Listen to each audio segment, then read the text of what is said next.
Hello, welcome to Get Tutorials Engineering Classes in Mira Road and Borivali. तो आज हम लोग question bank solving session start कर रहे हैं। ये जो आज का क्वेश्चन बैंक सॉल्विंग सेशन है ये है यूनिवर्सल कॉलेज ऑफ इंजीनियरिंग का। ऐसे और भी कॉलेजेस हैं जिनका यूनिट टेस्ट अभी आ रहा है, यूनिट टेस्ट 1। अगर आपको भी आपके क्वेश्चन बैंक सॉल्विंग सेशन चाहिए तो आपको हमें व्हाट्सएप करना होगा, आपका क्वेश्चन बैंक का PDF उसका वीडियो बन जाएगा। तो स्टार्ट करते हैं यूनिवर्सल कॉलेज ऑफ इंजीनियरिंग का क्वेश्चन बैंक का क्वेश्चन नंबर 1 मैथ्स 2 का। ओके, क्या दिया क्वेश्चन में? Evaluate 0 to 1 x square divide by under root of 1 minus x square x raise to 4 dx and 0 to 1 dx upon under root of 1 minus x raise to 4। अब ये question जो है this is of beta and gamma जो आपको chapter है उसका ये question है। ओके, तो इसको स्टार्ट करते हैं, स्ट्रेट अवे स्टार्ट करेंगे, ज्यादा सोचेंगे नहीं। जैसे जैसे मैं बताऊंगा वैसे वैसे आपको करना है। बहुत ही बेसिक कंसेप्ट है, बस बीच में क्या होगा, बीटा का फॉर्मूला यूज होगा और कुछ नहीं। तो यहां पे देखिए ये क्या हो जाएगा। सबसे पहले हम लोग को क्या करना है, जो आपको x रेज़ टू 4 पावर दिया है उसको हम t ले लेंगे।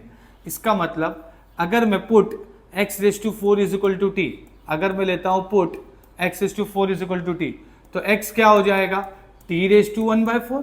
x क्या हो गया, t रेज़ टू 1/4। वैसे अगर मैं इसको डिफरेंशिएट कर दूं, dx कर दूं, तो क्या हो जाएगा 1/4 t रेज़ टू 1/4 माइनस 1 मतलब माइनस 3/4 dt। सिंपल। ओके, और कुछ नहीं, आपको क्या करना है, सिंपली इसका डेरिवेटिव लेना है, x रेज़ टू n वाला formula, n x raise to n minus 1 dx वाला। ओके, ये होने के बाद हम लोग स्टेप बाय स्टेप पुट करेंगे। बट अगर हमने कोई एजम्पशन लिया है तो उसका लिमिट्स भी एक बार चेक करेंगे, क्या वो भी चेंज हो रहा है। तो हम लोग जो 12th स्टैंडर्ड में करते थे वो करेंगे, when x is equal to 0। तो अगर मैं x इज इक्वल टू 0 ले रहा हूं तो क्या हो रहा है, t इज इक्वल टू 0 ही हो रहा है। आप पुट कीजिए यहां पर, देखो लोअर लिमिट क्या है, पहले लोअर लिमिट 0 है तो पुट किया मैंने, t 0 ही आएगा। And when x is equal to upper limit देखो 1 है, तो यहां पे 1 पुट करूंगा तो 1 रेज़ टू 4 1 ही रहेगा। मतलब लिमिट्स में कोई चेंजेस नहीं है, दोनों भी लिमिट्स में। ओके, तो अभी देखो क्या हो जाएगा। अब मैं इसको पुट करता हूं तो देखो क्या होगा, ये हो जाएगा i, ये हो जाएगा i 0 to 1 x स्क्वायर है, मतलब क्या हो जाएगा, अगर मैं इसको ही x स्क्वायर कर दूं तो ये क्या हो जाएगा, t रेज़ टू 1/4 का स्क्वायर मतलब 1/2 है ना। x स्क्वायर करेंगे तो t 1/4 का स्क्वायर करेंगे तो वो 2 कैंसिल होगा, है ना, इसका स्क्वायर। तो ये हो जाएगा 1/2। तो ये हो जाएगा t raise to 1/2 upon under root of 1 minus t and dx के बदले क्या आ जाएगा 1/4 t raise to minus 3/4 dt। Same चीज यहां पर 0 to 1 1 upon under root of 1 minus t and dx के बदले क्या हो जाएगा 1/4 t raise to minus 3/4 dt। That's it. अब आपको इसको सिंपली सॉल्व करना है, यहाँ पे बीटा का फॉर्मूला यूज होगा, मैं बताता हूँ कैसे होगा। ये हो जाएगा i 0 to 1। ओके, ये t रेज़ टू हाफ है माइनस t रेज़ टू 3/4 है, तो हाफ माइनस अगर 3/4 करे तो क्या हो जाएगा, ये हो जाएगा सबसे पहले तो t raise to half minus 3/4 तो इंटू 2 है ना। ये क्या करेंगे, ये अगर आपको ये पता होगा तो मुझे क्या करना है, पावर जो है t raise to half into t raise to minus 3/4 है, तो हाफ माइनस 3/4 करना पड़ेगा। कैलकुलेटर में डालेंगे तो आ जाएगा, तो ये क्या हो जाएगा 4 माइनस 2 3 6/8 है ना। ऐसा हम लोग करते थे, मुझे बेसिक से पढ़ाना पड़ रहा है। तो ये क्या हो जाएगा, सिंपल है, ये हो जाएगा माइनस 4/8 मतलब minus 1/2, as simple as that. तो ये हो जाएगा t रेज़ टू माइनस 1/4। ठीक है, इतना पार्ट कट होगा ना, ठीक है। तो यहां पर मैं अगर इसको सॉल्व करूं तो ये क्या हो जाएगा,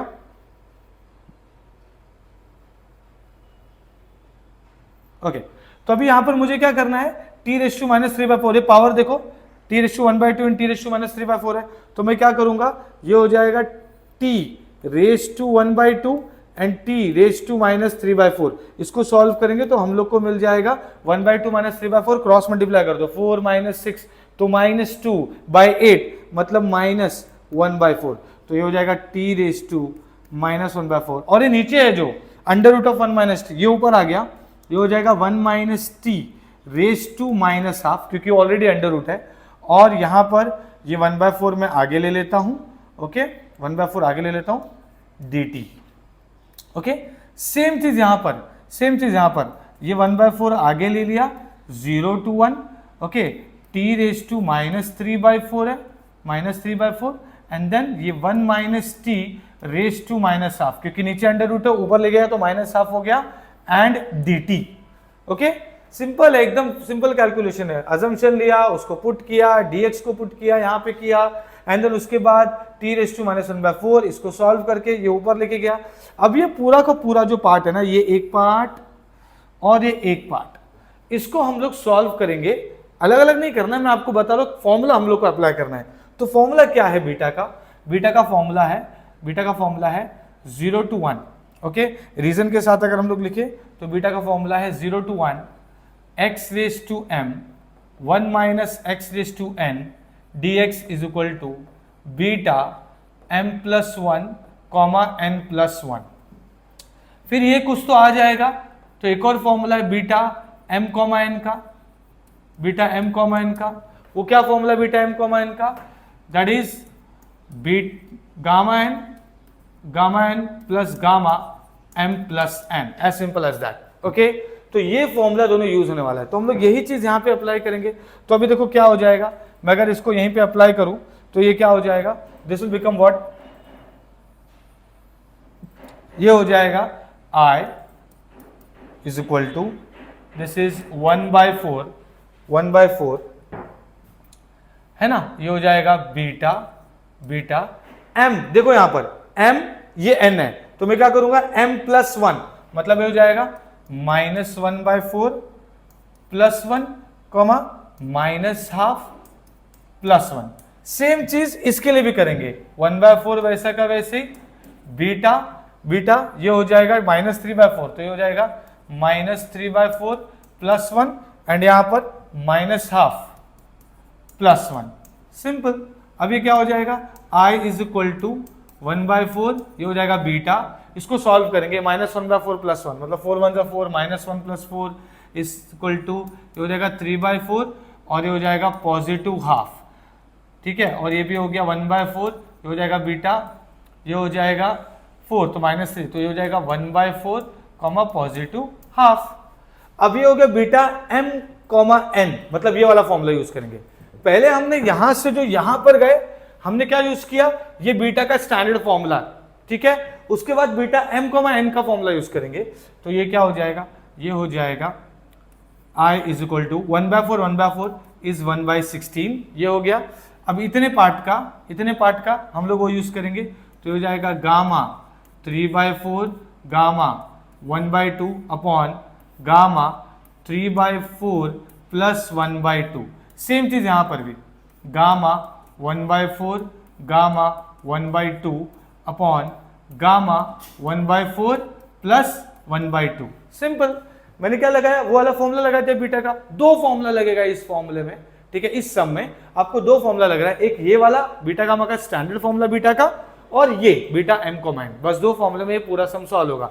मतलब अगर आप एग्जाम के एक दिन पहले भी अगर ये वीडियो देख रहे हो, ठीक है, तो कोई दिक्कत नहीं है। Is that clear, okay. तो ये हो जाएगा I 1/16, अब ये आपका gamma 3/4 gamma 1/2, and this is gamma what, ये क्या हो जाएगा 6, क्रॉस मल्टीप्लाई कर लो, 6 + 4 10, 10/8, आप इसको क्या ले सकते हैं, ये हो जाएगा 5/4।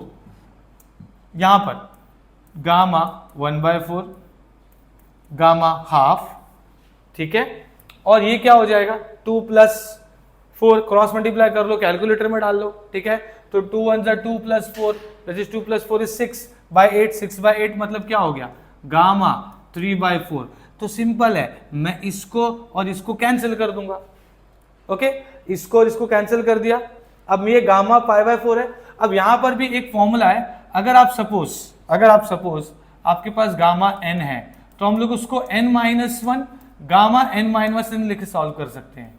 तो अगर मेरे पास गामा 5/4 है तो ये क्या हो जाएगा, 5/4 -1 कितना होता है, 5/4 -1 मतलब 1/4 गामा 1/4, सिंपल। तो इसके जगह पे मैं ये पुट कर सकता हूं, तो ये क्या हो जाएगा, अब ये क्या हो जाएगा, ये हो जाएगा I इज इक्वल टू, ये हो जाएगा 1/16, ठीक है, ये हो जाएगा गामा हाफ का स्क्वायर हो गया, क्योंकि ये गामा हाफ है, ओके, और गामा 1/4 है नीचे, तो एक है यहाँ पर गामा 1/4, ओके, ये तो अलग है, ये अलग से हमने सॉल्व किया इसलिए मैं अलग लिख देता हूँ उसको।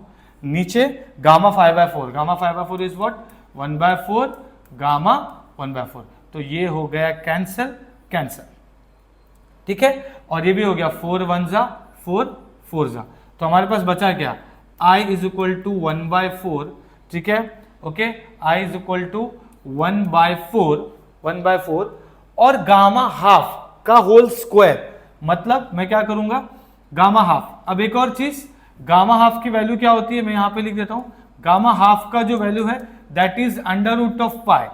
अब मुझे क्या लिखना है, √π का whole square, so therefore I is equal to π/4, ये है हमारा इसका आंसर, ओके। क्या किया मैंने, वापस एक बार रिपीट करता हूं, क्विक रिवीजन कर लेते हैं। कुछ नहीं, ये जो इनटू में दिया था, हमने क्या किया, हमको पता है x⁴ को हमने t ले लिया, ठीक है। अब सबसे बड़ा सवाल आता है कि सर हमको कैसे पता चलेगा किसको t लेना है, x² को लेना है, x⁴ को लेना है।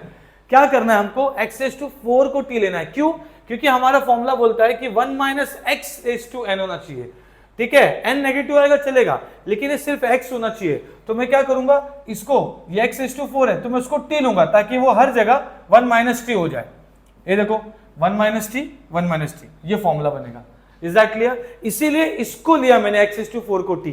उसके बाद क्या हुआ, x⁴ को t लेने के बाद, उसके बाद तो हमको पता ही है, ये 4 वहां गया तो 1/4 हो गया, dx निकाल लिया, x² के लिए उसको स्क्वायर किया तो 1/2 हो गया, फिर 0 to लोअर लिमिट चेक किया तो t में क्या होगा वो हमने किया, यहाँ पे 0 to 1 चेक किया, t⁻² √1 - t 1/4 t⁻³ -3/4, हमने इसे पुट किया dx का वैल्यू, फिर उसको हमने t⁻² -3/4 को सॉल्व किया, यहाँ पर वो कैलकुलेटर में भी आप कर सकते हैं, 1 - t⁻², ये पुट करने के बाद 4 × 4 बाद में 16 भी हो गया, और ये जो बीटा का फॉर्मूला है वो हमने यूज किया है, एंड बीटा m, n का फॉर्मूला भी हमने यूज किया, ये दो फॉर्मूला। उसके बाद ये कैसे इसको रिड्यूस किया जाता है गामा को, वो यूज किया है, और गामा हाफ का वैल्यू इज ऑलवेज √π, सिंपल। तो ये क्वेश्चन नंबर 1 सॉल्व हो गया है। क्वेश्चन नंबर 2 इसके बाद हम लोग सॉल्व करेंगे। Thank you so much.